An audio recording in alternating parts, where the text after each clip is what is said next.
Hey folks, it's Billy DKY, the truth seeker that simplifies and demystifies. This is going to be UFC 111 post-fight commentary. Before we get started, I didn't buy this card because I refuse to pay $45 for a card anymore. If it ain't free, I ain't watching it.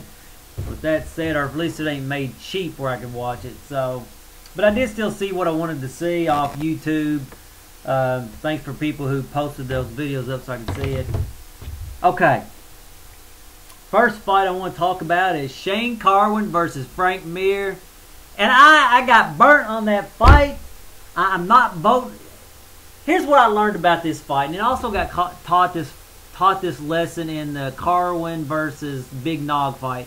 If it looks like it's going to be an even match, you know, it's going to be a close fight to call, always pick the strong wrestler because they're almost always going to win. And it seems to be like a repeating theme in this card, even with Shane Carwin versus Frank Mir, Dan Harding versus GSP, John Fitch versus Ben Saunders. You know, it's basically a repeating theme that wrestlers, strong wrestlers, going to win if it's close. And I guess even probably with the Jim Miller. I mean, it's just anyway.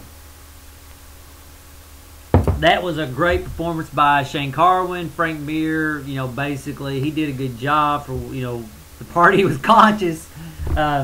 Basically, I only have 3 words for Frank Mir: wrestling, wrestling, wrestling. You know, in real estate, it's all about location, location, location. MMA, it's all about the wrestling. It's all about the wrestling. It's all about the wrestling. You need a strong foundation in wrestling, or you have no business being an MMA. That's what I'm really concluding.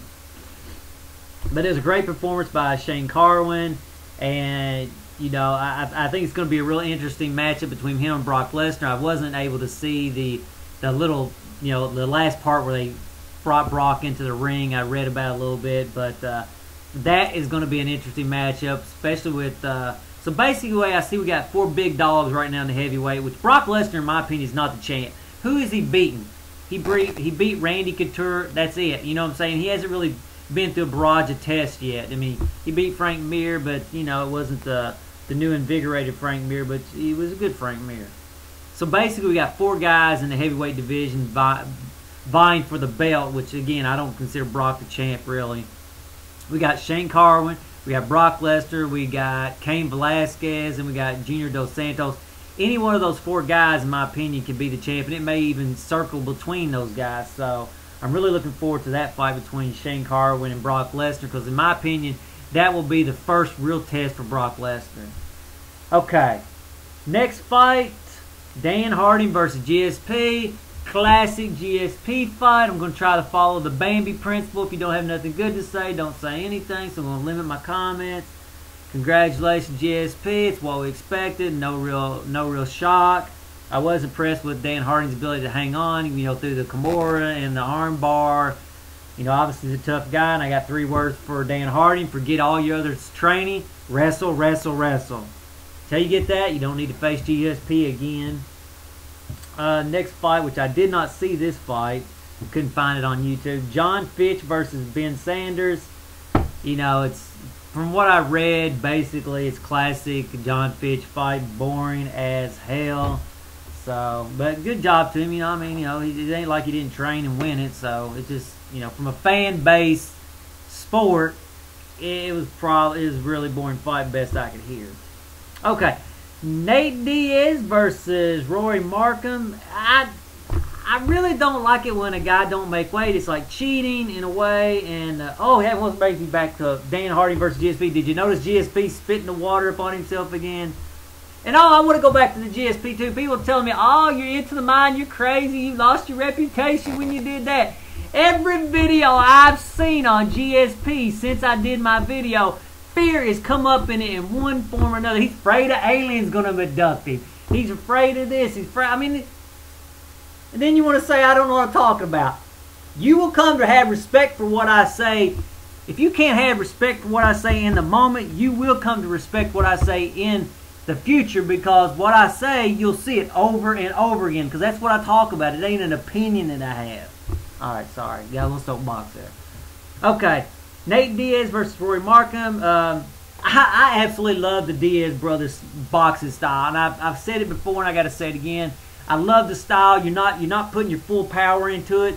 So what that means is you're faster, and when you're not loading up like that, you're able to see the other guy loading up. Because when you throw a big bomb, there's always seems like there's tension coming, and so you're able to get out of the way. You don't break your hand, and it allows you to put your 60% punches in there, and eventually you and you see an opportunity, then you can load up, put like 80% or 90 or even 100% of your power into it, which I don't think I've ever seen the Diaz brothers put 100% power. But I love that boxing style. In my opinion, it is absolutely the best by far. And it sort of reminds me of playing Guitar Hero. Could you imagine playing Guitar Hero, somebody just forcing the riff or whatever? It's ridiculous. You got to be soft, subtle, and just play it. Anyway, next fight. Husamar Paul Harris versus Thomas Draw. I can sum it up in two words. It's a dick move, man. The dude was obviously tapping big time. He didn't need jerking on his leg. The ref had to damn near jerk him off of him. I mean, to me, I was into the Husamar Paul Harris on the ground game. I was in love with the way his style was. But after that, you know what? To me, it just reminds me of another hypocrite for Christ, because he wears that Jesus didn't tap bullshit. Praise Jesus for having no mercy. That's what I feel like saying about that. It's a dick move. And I'm sorry. I wanted the ref to pull me off. Dick head. Seriously, reminds me of Hoist Gracie when he broke that I can't remember the Kung Fu guy's arm back in, I don't know, one of the early ones, and he knew the guy tapped, but he went and broke it anyway. Just a dick move, man. And I was so happy when Mays beat his ass down. A little karma payback. So you do dickheaded moves, you don't need to be doing it on the world stage. Seriously. Let's see, is there anything else to talk about this? Oh, let's see. Who the hell is going to face GSP at 170? I mean, if you don't got wrestling, you really don't have no chance, because he ain't going to really stand with you. And I don't know. So anyway, that's all I have to say on it. And until the next video. Oh yeah, we've got a good card coming up this Wednesday, and the next. So that ought to be good. And I will do some post-fight commentary on it since it's free and I can watch it. No big deal. Or I'll be doing it right after the fight instead of like a day after like this. And there's one other thing I wanted to say. Oh yeah. The next video on Into the Mind series will be Into the Mind of GSP, not GSP. Into the Mind of BJ Penn, which I think most of you will enjoy. Until the next video, later folks.